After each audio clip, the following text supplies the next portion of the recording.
Today's CCN. Happy everybody is joined us, and we have just a wonderful, exciting presentation from Candy Turner and some of her other members that have worked really hard on a research project over the years, and it was published and recently published. And so we'll just start there and do some introductions, and let's not forget about a nice, interesting fact about ourselves as we get going. Candy, you want to start us off? Sure, sure. So I'm Candy Turner, and I'm the Regional Therapeutic Services Team Coordinator in the East Region. And I'm a speech pathologist. I've been working for 30 plus years. I started when I was 10, and and my interesting fact is I do have an Italian Greyhound, and she decided to throw up on the very seat that I'm sitting on today, right before the presentation. So Oh, nice. the fact that I actually can't get the presentation to come up is just one of the problems I'm having. So it should be good. So do you want to go then to Dr. Dodal to introduce himself? Hi, everybody. I'm Steve Dodal, and I'm a professor at the University of Tennessee. I'm also a practicing audiologist, and my specialty is balance assessments and vestibular dysfunction. And so I see patients in that realm and do a wide variety of research, and just have been lucky enough to work with this team on this particular project. One thing that's interesting is if you meet another Dodal, it's either my dad or my brother in this, or my cousin in this country, because that's all there is left of us. Interesting. Well, Wow. thank you for joining us today, sir. I really appreciate that. Yeah, We're looking forward to hear about your presentation. thank you. Thanks for having me. And you want to go next, Sam? Okay, I'm Sam Luttrell. I'm the Certified Occupational Therapy Assistant on the team. I've been a CODA for 23 years, and 16 of those years have been at DIDD with the therapy team. And let's see, I play guitar, singer-songwriter, make pottery, and have a garden to which myself and my significant other can the food for the long, cold winter. Wow, That's all. it's great, Sam. Good to see you again. I love your Okay. beard. Hey, thanks. I just let myself go, Dave. And then we have Adriana Collins. Hey everyone, I'm Adriana Collins, the occupational therapist on the team, and um, I have 3 kids, and my oldest is 4.5. And just an interesting fact about me is I knew I wanted to be an OT when I was 15 years old and never changed my mind. So thanks for having us. Thank you. And then we have Chris Molnar. Hi, everybody. I'm Chris, and I'm the physical therapist on our team. And I've been a PT for 31 years. I'm the newest member to the Regional Therapeutic Services team. I joined in 2019, and I'm loving every minute of it. Interesting fact is that I don't like to work out, but I love to chop wood. Well, that's a great workout. It is a good workout. Yeah. Well, y'all, we're Okay, so just you want me to just jump in? yeah, we're just. Well, I'm gonna jump in just a little bit of a blurb here for just a second. We are so proud to have all of y'all today, and actually, if y'all have been attending the last few weeks, you've known that Dr. Davis has introduced a part of our show that's called the Get Smarticle, and it's about an article that's relevant to the presentation. And today's article, I'm kind of taking the easy way out and saying your article is the one that we're um, highlighting today, since it's such an important part of your work here. So um, welcome, and charge right in, Candy. Okay, all right. I'm going to get started. If you'll just pull up the first title page for us, and I It can't is. see what's going on, so y'all just have to let me know. So I just want to I can't even pull up my PowerPoint, so I'm just going to be freewheeling it. I do have some notes here, but just wanted to thank you, David, for this opportunity for us to share this important project that we have enjoyed being involved in. It's resulted in our research article in American Speech Language and Hearing Association's journal called Perspectives. Dr. Dodal, we paired with the University of Tennessee with the information we had been gathering, and Dr. Dodal graciously agreed to work with us, and we are really pleased with the project. Hopefully, there are people that are familiar with the IDD in the audience. Maybe someone is not familiar with the IDD, so I'm going to sort of give a little bit about what we do, working with adults with disabilities. We support them to live in their community. And we have, my team is the Therapeutic Services team, and we work with the East Region, 34 counties. So that's what you're going to hear about today. So hang on a second. Gosh, how many problems can I have today? Can y'all still hear me? Yes. We can. I'm running into so many technical problems, it's not even funny. So we compiled information based upon reportable events. And if you're not familiar with DIDD, then you might not know what reportable events are, but they're a definable event that's usually putting someone at risk or where they have actually experienced harm or maybe due to experience harm. So this project was our attempt at following up on any reportable event, and we lovingly call that our database in Excel, we lovingly call it the log. And if you'll move to slide number 2, please. We're there. Okay, thank you. You can see the log on this page is an actual piece of driftwood that was found by Sam Luttrell on one of his expeditions one day, and we've adopted it as our mascot because we love working with the log. And so in that, I say that kind of jokingly because the log is, we do have sometimes have a love-hate relationship with the log. And as I mentioned, we developed this follow-up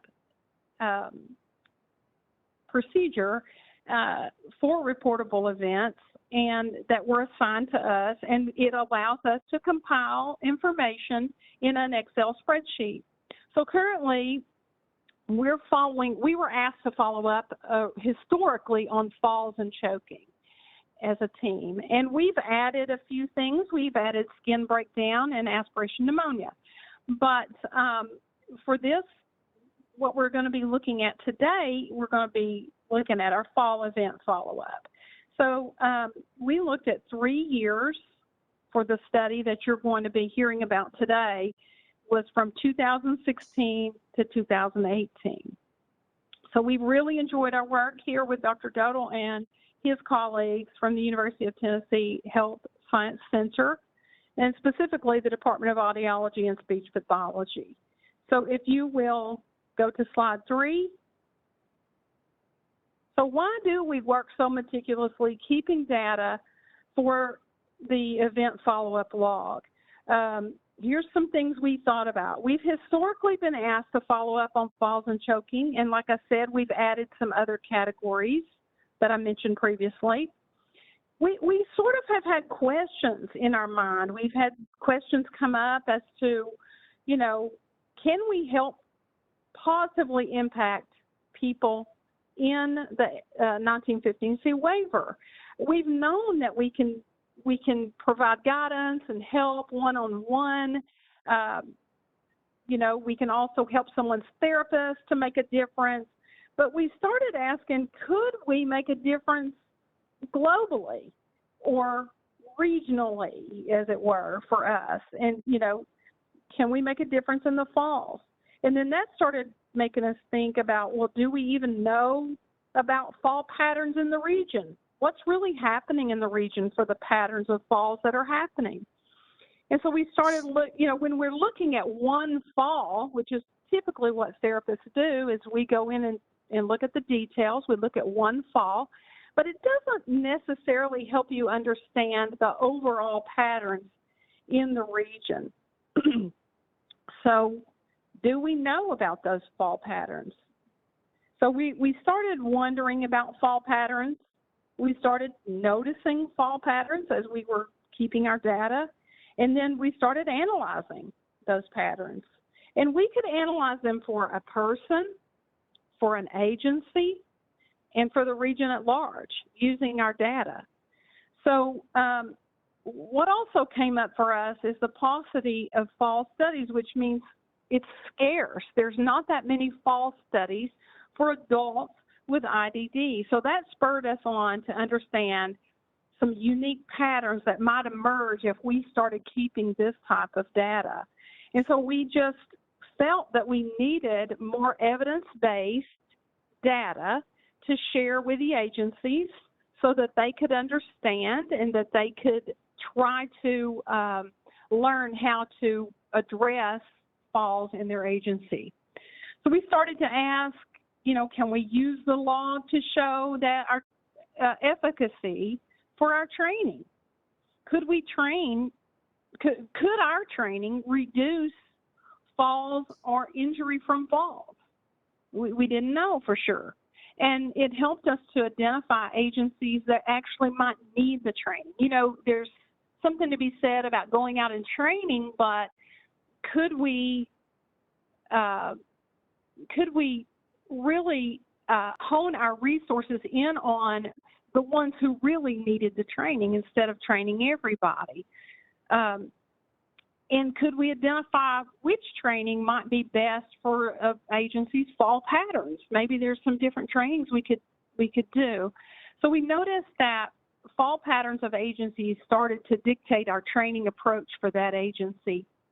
And we certainly were motivated, when we started to think about we could add to the body of research for adults with IDD. If we keep this information, I feel we should share it and further the information out in the land of research information. So we wanted to do that. We felt like that we may be breaking some new ground here for people with IDD. And, we became more and more curious as to how the information we were discovering could be, maybe we were discovering things that we perhaps wouldn't have even looked at or known about in the past. So we were certainly open to those new discoveries as we continued to work. So, why do people fall is a valid question. And that question cannot be fully understood, in my opinion, unless we keep some and look at some of the data. So now I'm going to turn your attention to Chris, our PT, Chris Molnar, on the team, and she's going to continue to explain how we worked on capturing the fall data. So Chris? Thanks, Candy. So just to review a little bit, the reportable falls in our region were defined as any fall that was needing more than first aid. So on average, we're probably at 500 and some falls per year that we were able to follow up on. And within these reportable falls, some of them were classified as minor or serious injury, and this was defined by DIDD. So we began collecting data about the reportable falls in the folks in our region, and the therapists got together with Candy, and we all decided, what do we want to know? What's important moving forward if we ever were going to do research? And so our trained therapists, Sam, Adriana, and I, and Randy Silliman, were able to ask a set of questions very consistently, and we were able to enter this information into our log, our database. Hey, Chris, just to give a perspective on how many people this actually involves in the East region, is that approximately about 3,000 people supported in that region? Yes, that's correct, David. Yes, Thank you. sure. So we made phone calls, we interviewed event management coordinators. Those are folks that work at the agencies that keep track of and mitigate these types of events. So we would speak with them, and sometimes we were referred to the agency nurse or the direct support staff. We wanted to get to the person who knew the most about the fall. And we would get to that person and we would gather information and enter it into our database. So basically thousands of information points from a total of 1,652 falls were gathered from the years 2016 to 2018 for this study. Next slide, please. Chris, is there any information on how many falls per population there are with like the elderly, specifically compared to IDD? There's good information out there about falls in general population elderly, and Dr. Dodal might be able to speak to that a little bit more, but there's like Candy reported, there's not a lot of falls or information about falls in the IDD population. I think Dr. Dodal's going to speak about that a little bit more later, so I'm going to let him take over on that. But basically, the information we were looking at, there was a bunch of data points that we were entering into the log, and we knew we could get age very easily. But we wanted to know during the fall, was there aggressive compulsive behaviors? Did they have physical therapy services at the time of fall? Were staff instructions present? And that meant, did the staff have like a written plan for walking or transfers? Was that present or was it not? We wanted to know that. We also wanted to know if the staff had been through some falls training. Were the people who were supporting this person, did they have any type of falls training in the past several months? All of these things on the screen, these are things that we asked about. Did they have impaired mobility? Did they have a history of falls? Did they have visual deficits, hearing deficits? And real important was the fall occurring, did it occur in a familiar or unfamiliar environment? Meaning, was it at their home or was it out in the community someplace they really weren't familiar with? Was adaptive equipment involved? We wanted to know if there was something that went wrong with their wheelchair or their walker that caused the fall. And another big data point that we looked at was did we feel that was the fall intrinsic or extrinsic? Did something inside the person, intrinsic, contribute to the fall, or was it an extrinsic thing like a slippery sidewalk or a rock or gravel? We also wanted to know if there were medication changes, where there was a history of obesity, and if this person was a repeat faller. So these are all the data points that we were looking at, and now I'm going to turn this over to Dr. Dodal, who's going to talk about all the good information that he was able to come up with from our data points. Dr. Dodal? Thanks, Chris. Well, I'll start off with the question that was posed earlier. And in general, there's all kinds of reports. I was very well familiar with the general population falls. It's something that's been, a big red flag, issue in the healthcare community for several years now.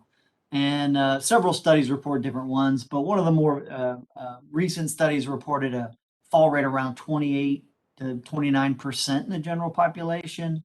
And we've got studies in the IDD population up to 35% fall rate. So, and really the reason that we think about this, and this was something that was really not on my radar until I met with Candy, and she started to bring it to my attention. And when you think about it, you've got this IDD population who likely has all the same risk factors as the general population as they age.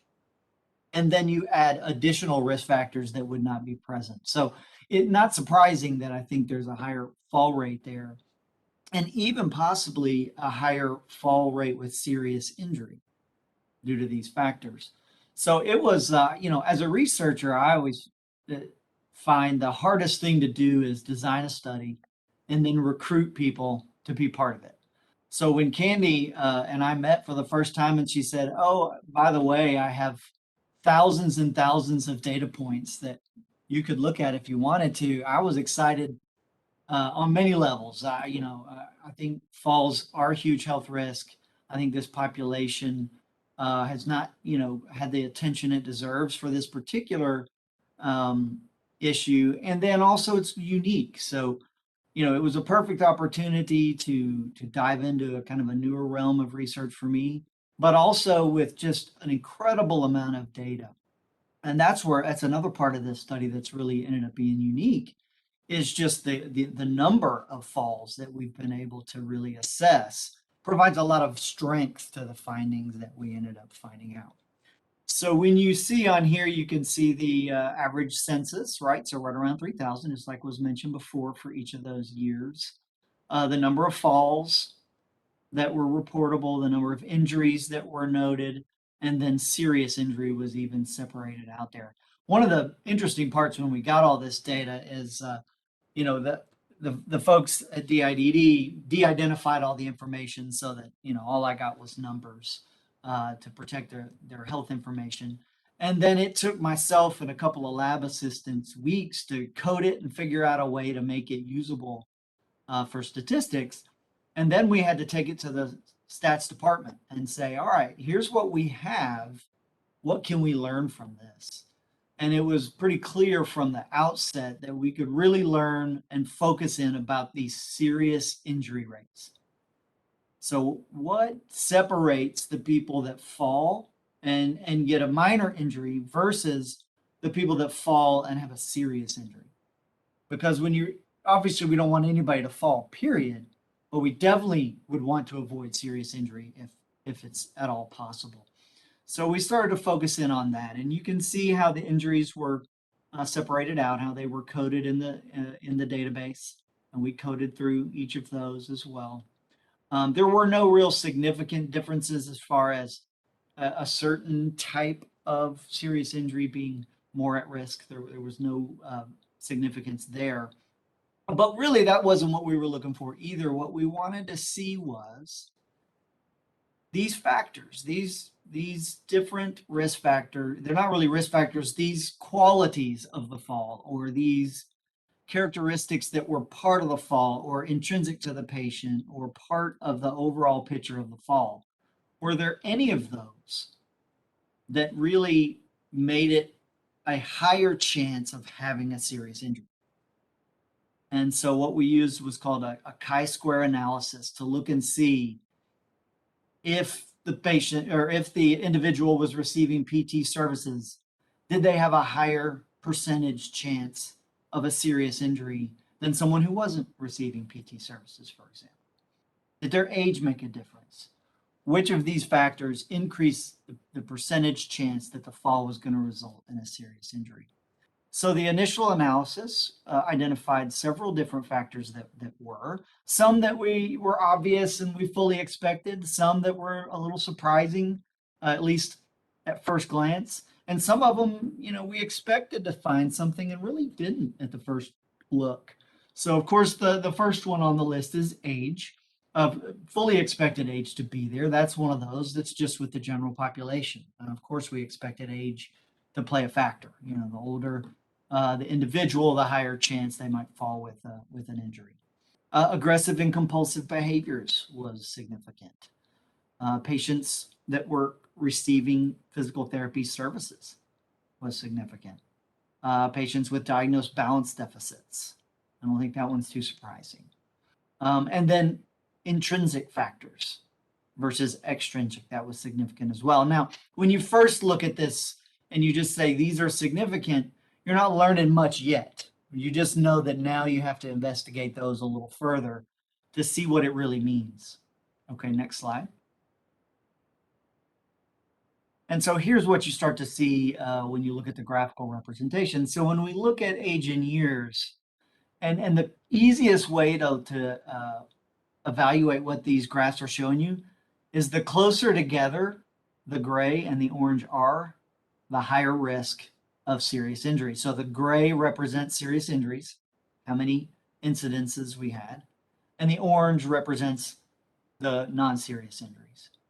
And so the closer together those lines are, the higher chance that a fall results in a serious injury. And there is a typo on here, and I noticed it a little too late. So it's not 29 and younger, it's 39 and younger. And what we found here was it was the 50 to 59-year-olds that were at the highest risk for serious injury. Now, the 39 and younger were also at a significantly less risk for serious injury. So the younger cohort was not at a high risk for injury. But it was interesting. So we said, yeah, of course, age. We know we're going to see age. But I don't know that I was predicting it was the 50 to 59-year-olds. I would have thought that, yeah, the 70s and up for sure. And so the more we chatted about it, and we first analyzed all these results, and the whole team got together and really talked about it, it really brought up the point that in the IDD population, there is actually quite a bit of data that suggests that they age quicker. Specifically, if you're talking about something like Down syndrome. It's actually well noted that the aging process occurs faster in patients with Down syndrome. And so when we look at that and look at that 50 to 59-year-old and why are they falling and having a higher risk of injury, is it possible that we're just not expecting them to be the fallers? We look at the 60 and up crowd and say, oh yeah, that's an elderly individual. We need to be more careful. They have these, pre-existing things that are going on with aging that we think we're going to really focus and make sure.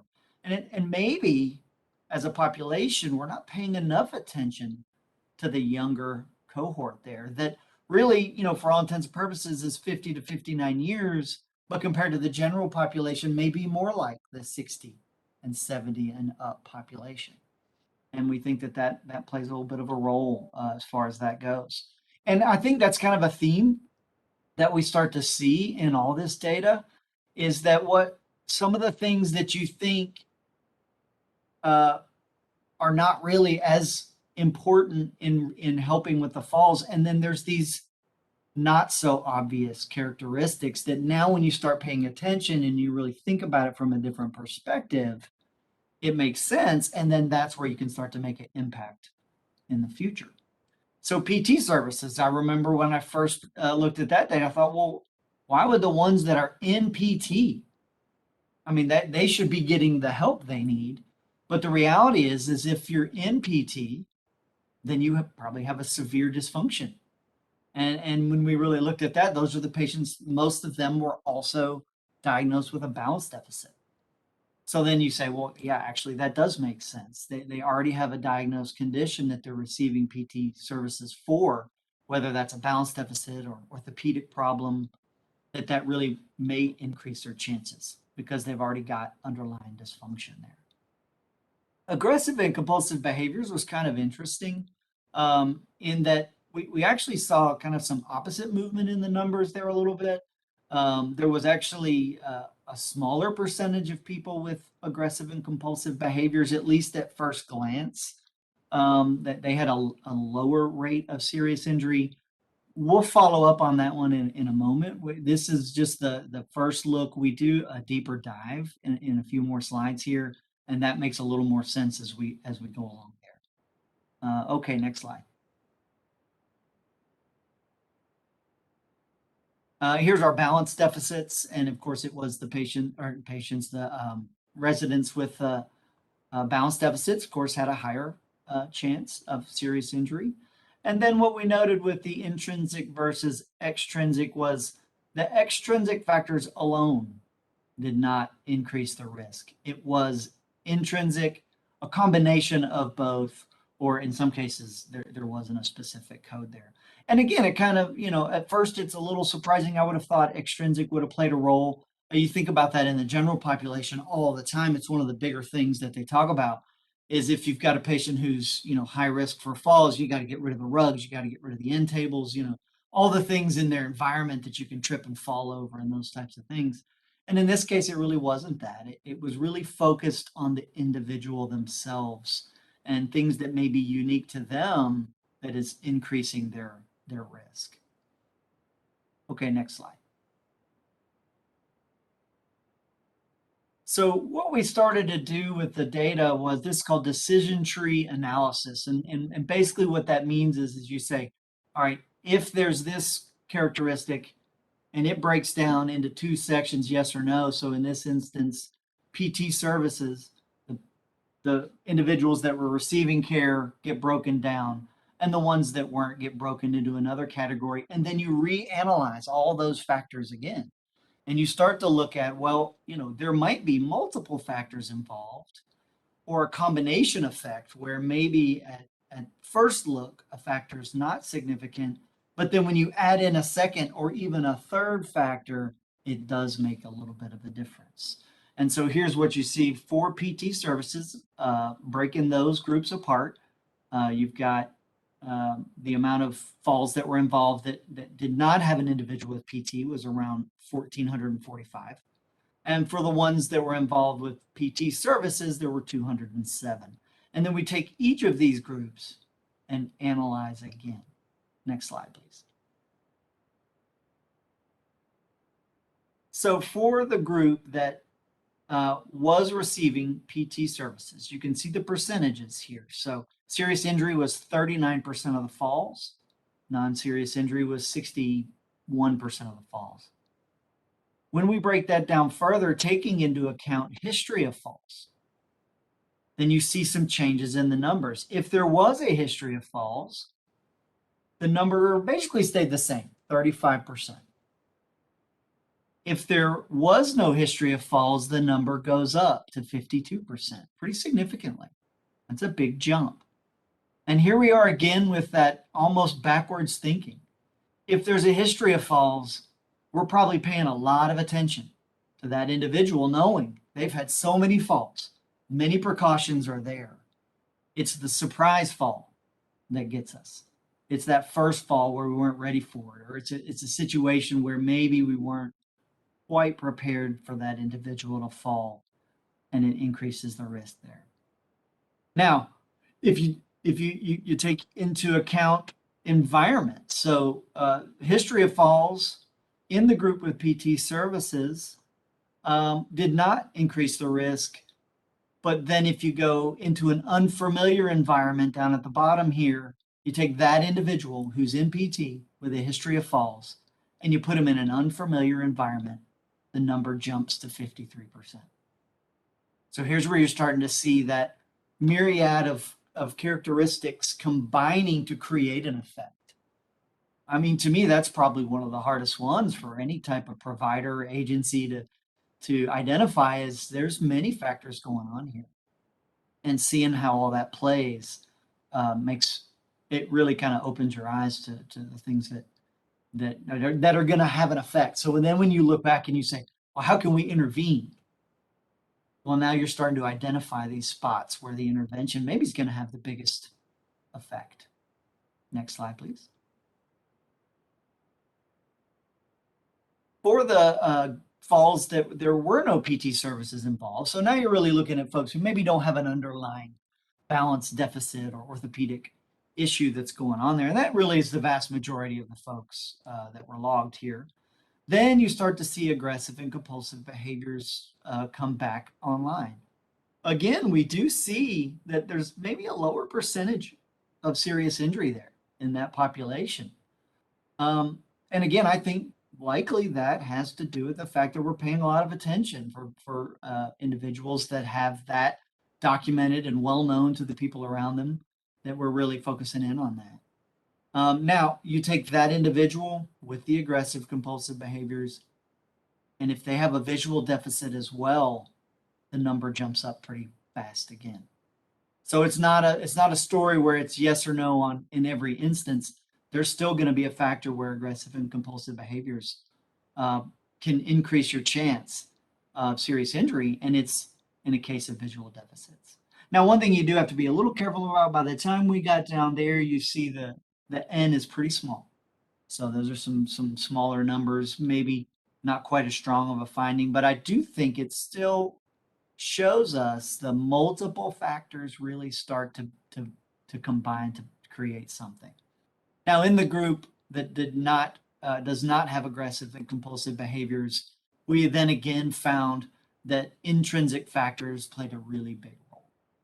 So things that were inherent to the individual themselves oftentimes were the most predictive risk for serious injury. And again, that's kind of the theme of all the data. When we look at all of this, it's really a lot about the individual, even though we're seeing patterns within the global data, it does circle right back to each individual is going to have factors that we need to be careful about and be monitoring in order to make a difference going forward. Next slide, please. So really to summarize it, I think when we look at it all, the big ones are age is a factor, and we need to be looking at the younger, kind of middle-aged population and treating them more as an older population, separate from the general population, making sure that we're using age data that's related to this group of people as opposed to the general population. Aggressive and compulsive behaviors play a role, kind of an interesting role, but it is something that we need to be looking into and paying attention to. Obviously, the patients that are receiving PT or that already have balance deficits are going to be at a really high risk, and we have to focus on them.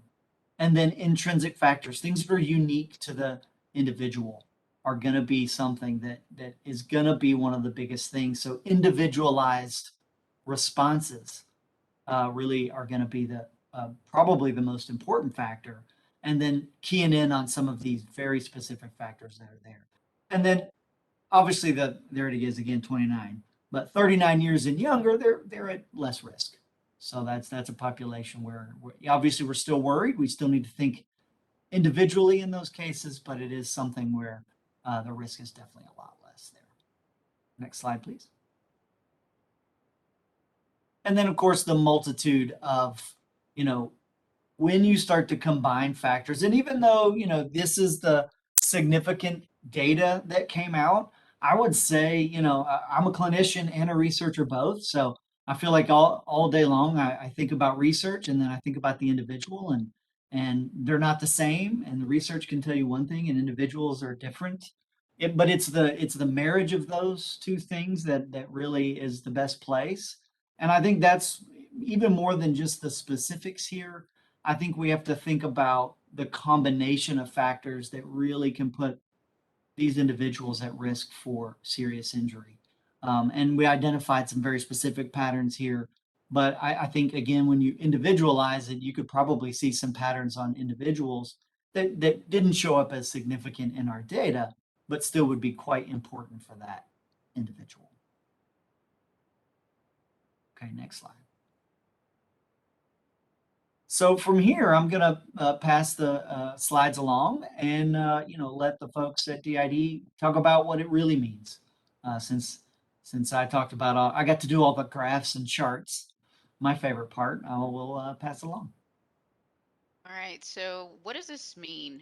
So what we took away from the study was that we learned that our study had similarities to existing studies, such as injury and serious injury rates. And however, we also learned that there were a lot of differences within our study in comparison to existing studies, such as we explored more factors, we gathered more information, we gathered information closer to the fall event. Our study has information on multiple fallers.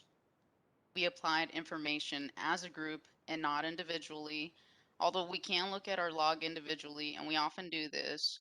And our study had a larger cohort in comparison to other studies. We combined techniques of interviewing and reviewing documentation to answer questions. And one really important thing that we took from the study was that our study does not indicate causation for falls, but it identifies a relationship between significant factors and serious injury from falls. So I'm going to pass this over to Sam, and he's going to continue talking more about what we learned from the study.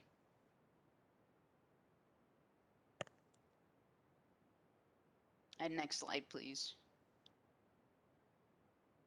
Okay, so what this means for us here is that we've gathered all this information and we found out that age, behaviors, all of the first sentence there, those are the factors that are causing falls in the DIDD or the IDD population. And then the fact that people with PT services or balance issues have a higher risk of serious injury. We would not have thought that. Um, and then the people with IDD, uh, they do age faster, is what the data is showing us, and they're more at risk for falls. Um, we are able to adapt our trainings, sometimes specific to the support agency, the provider agency, um, to deal with problem falls.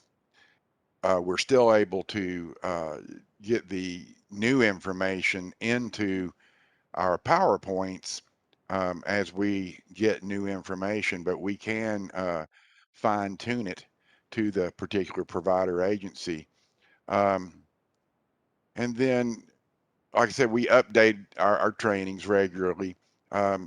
We also update our recommendations and whatever the follow-ups and interventions need to be done.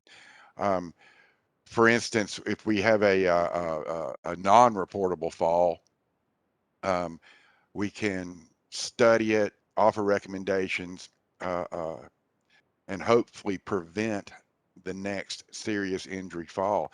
Now, hearing loss was underrepresented in this study, and that was due to the method of information gathering.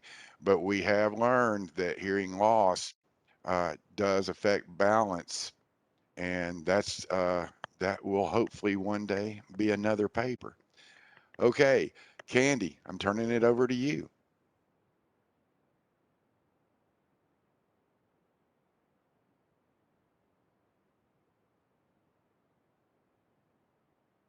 Let's see if we can get, Candy might have been muted. Let's see if we can get her unmuted.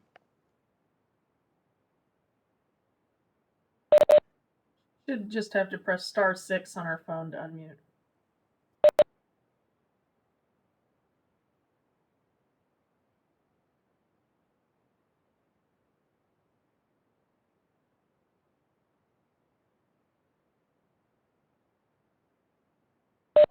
Although I'm not seeing her calling user number 9 anymore, so she may have dropped off. Okay, this is Christine again. If you want to go to the next slide, we'll try to keep going. So this slide shows serious injuries from 2019. These are the reportable falls we've been discussing. And so in 2019, we had an overall total of 375 people and that had falls, and we had 571 total falls. So that means that some people were repeat fallers. And this just shows that what we found in the follow-up with serious injuries, that the biggest thing was the internal factors and the medical conditions. Second biggest thing was the history of falls, impaired mobility, and on down the line. And this was really important for us. This is also guiding us on possibly some other things that we can look at and do some research on in the future. Next slide, please. Well, I thought it was really interesting that the comment over here had, Y'all, there's can y'all hear Candy. me now? Yes. Yes. Okay. Sorry. Are we on slide? Chris, I'm sorry, I had to call back in. So, did you do slide 15? Yep. We're on number 16 now. Serious injury from Okay. 2019. Okay. Do you want me to go or you want to continue? Sure. No, you go ahead. So this is, I think, slide number 16. It shows two different agencies who had high fall rates. And after receiving what I would want to suggest is an actual small amount of intervention from us, just a little bit of training. You can see on the chart below where they had some training. We have fall prevention training, and we also have fall initiative training. Fall prevention is where we train staff members specifically on fall prevention techniques, and then fall The Falls Initiative would be where we train the agency to look globally at their own falls and come up with ways that they can mitigate that globally as a group. So you can see where these agencies did have those types of training, and they had a significant, in my opinion, reduction in their fall rates. And this reduction of fall rates seems to be continuing. You can see the 2001 bar there for both of the agencies. And of course, 2001 is not finished, but we looked at the first 6 months. So you can see that it's on track to maybe even be small number of falls again this year. So I'm just saying this just shows us some important information about the value of targeted and specific training for reducing falls and continuing to be very effective over time. Even when we do not continue to train, it still has a positive effect. And I think that shows us it's very positive that we can have a small amount of time investment and have such a large improvement. And that's very important. Okay, next slide. And these are just some graphs that show the fall rate for 2020 reduced significantly for the region at large. I think we're looking at a span of, what is it, 4 to 5 years there? I don't have it up, I'm sorry. It's 5. 5 years. And so you can see in 2020 it significantly reduced. Additionally, the serious injury rates reduced for the region as well. So the reason that these last 3 slides I wanted to put them in is to show you how not only do we look at our study and kind of try to understand how to mitigate falls, we are also just ongoing looking at some things that we can teach people about fall mitigation. If you want to go back to slide 15, I don't know what was said here, but I do want to point out one thing. You can look at, this kind of goes with what Dr. Dodal was saying about intrinsic factors. If you look at look down there where it says environmental, external, or extrinsic, how many serious injuries in that graph? It's almost down at the bottom where it's not that many. And then look all the way up at the top and you have serious injury from an intrinsic problem, something inside yourself, your diagnosis, your instability, your dizziness, your balance, your whatever it may be. So, what we take away from that is most fall mitigation trainings put together information about how to create an environment that doesn't lend itself to falls. And I think that's very important. We should not skip on that. But if we don't spend, I talked to the team about, let's spend as much time teaching about the thing, or spend more time on the thing that's going to cause more injury than we do on something that doesn't cause as much injury.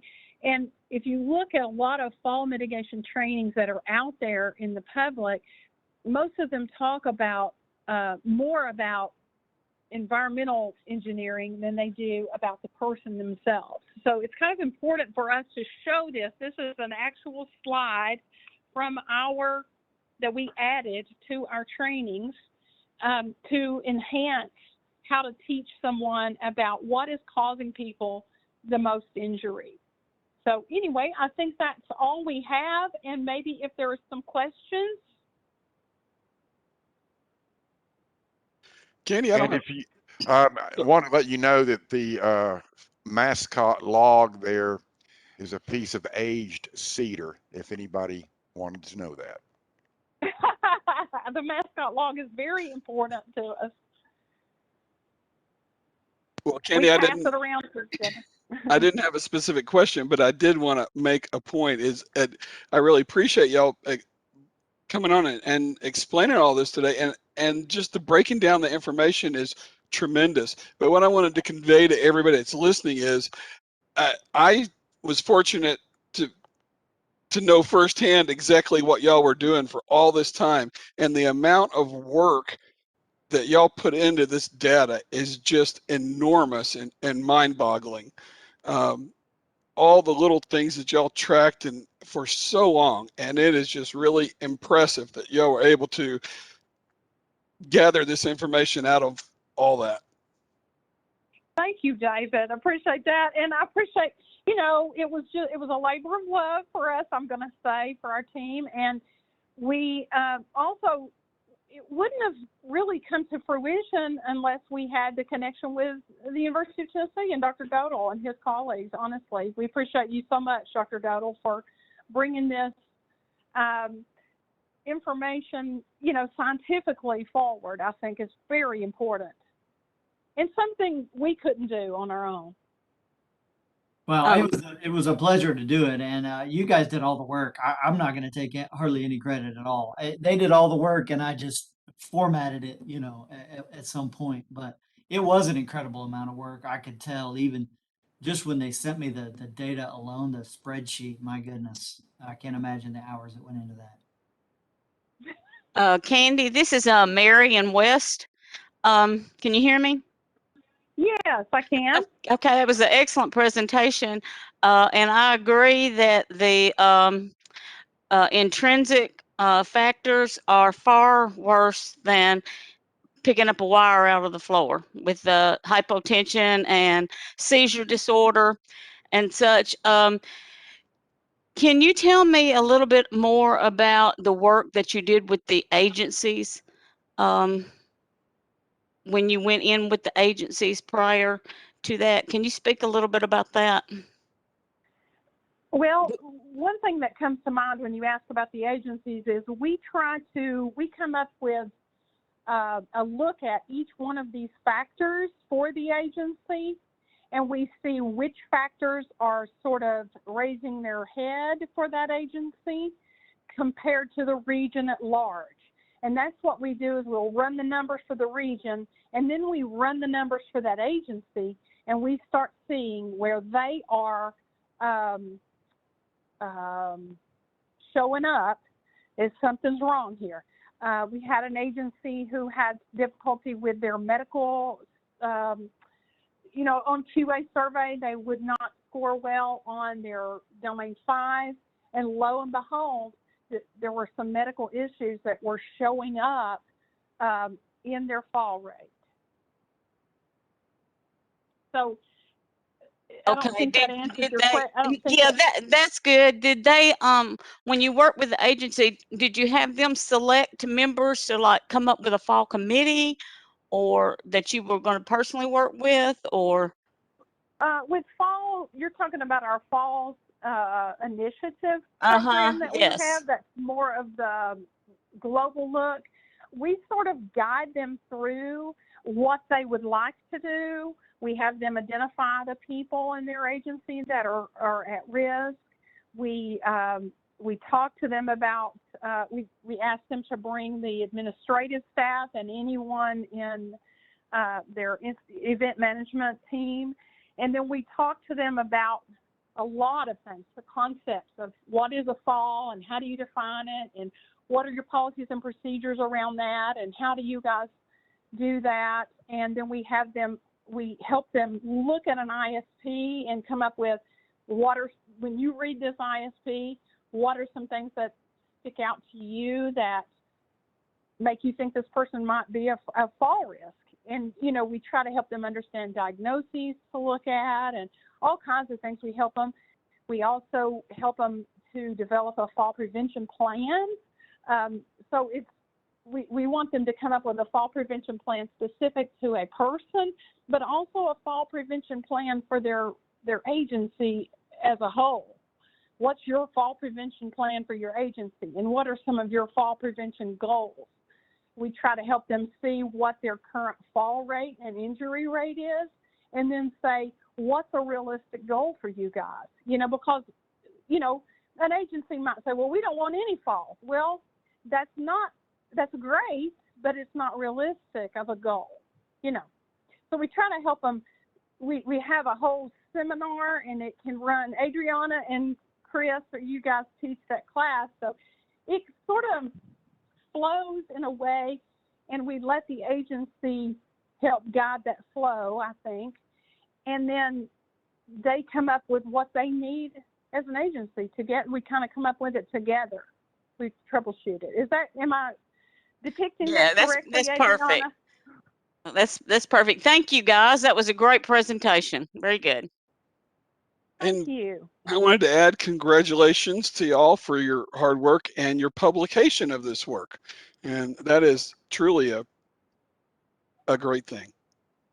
Thank you so much. We appreciate having that publication because it's just a crown of hard work that we've put in for many, many years. We've been keeping the logs in this manner since 2014. And we have honed it every year. We've made, let's change this, let's fix that, let's do this. You know, we're changing stuff constantly. So it is a work in progress. We still don't have it perfect, but we still love it. Well, So obviously it's paying off too for those we support, certainly. Yeah. Hey, Absolutely. and David, I'd like to add something here that we couldn't do any of this if it wasn't for our unit secretary, Barry Benicos, who has created all of these spreadsheets and has helped organize, and she is the glue that holds us together. So everybody, a round of applause for Barry, please. Yes, absolutely. That's wonderful. Absolutely. Thank you, Sam. Thank you. Yeah. Well, thanks everybody for. I thought he was going to say we wouldn't be able to do this without Candy standing there, you know, beating us with a stick. But I'm glad he didn't say that. Yeah, I didn't want to mention anything about that, Candy. Okay. So I appreciate Well, we it. just Go really ahead, David. appreciate y'all again for coming on today. And that has been our Tuesday CCN. And y'all please join us again every Tuesday and at 12:30 Central, 1:30 Eastern, and sometimes we do it other days. But y'all have a nice afternoon, and thank you so much. Thank you, everybody. Thank you. Thank Bye-bye. you. Bye.